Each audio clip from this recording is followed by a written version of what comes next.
Morning, George. The Trump White House continues to dispute reports that any of the president's associates were in contact with the Russians during the campaign. But there's no dispute the Russians themselves have been making great efforts to get close to Trump and the people around him, whether the targets knew it or not.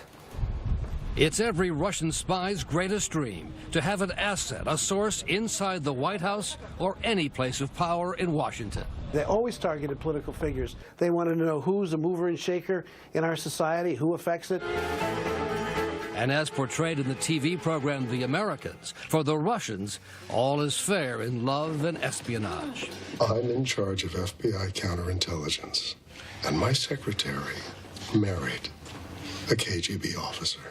U.S. intelligence officials describe a massive effort by Russian spies to infiltrate and disrupt American politics, including the use of what are called cutouts and fronts, people and organizations that would not appear to be part of Russian intelligence. This is a theory of war, a 21st century theory of war that includes false information, that includes cyber hacking, that includes, in effect, sowing chaos.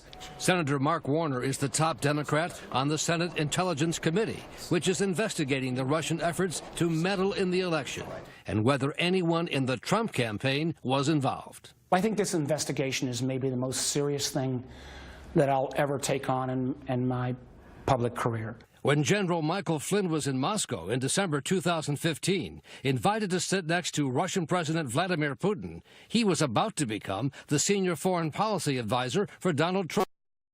Now the question for Senate investigators and the FBI is why the Russians courted the general, who was fired this week, and whether they were trying to exploit him, even if he did not realize it.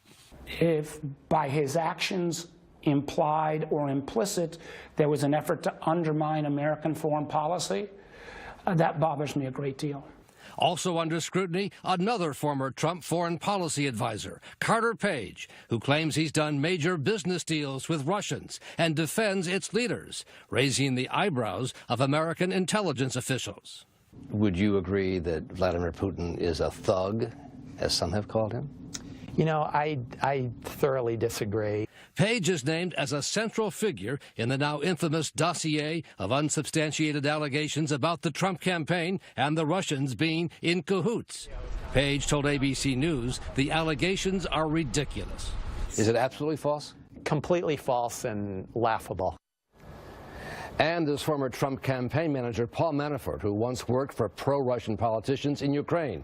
He, too, denies knowingly talking with anyone in Russian intelligence during the campaign, telling ABC News, how am I supposed to know who's a Russian spy, George? Yeah, the key word there is knowingly. Right. So what else are investigators doing now to try to figure out what happened in this campaign? Well, there are also questions about finances and Mr. Trump himself. Their doubts remain as long as he has refused to release his income tax returns, and that is one of the big questions for investigators. Okay, Brian Ross, thanks very much.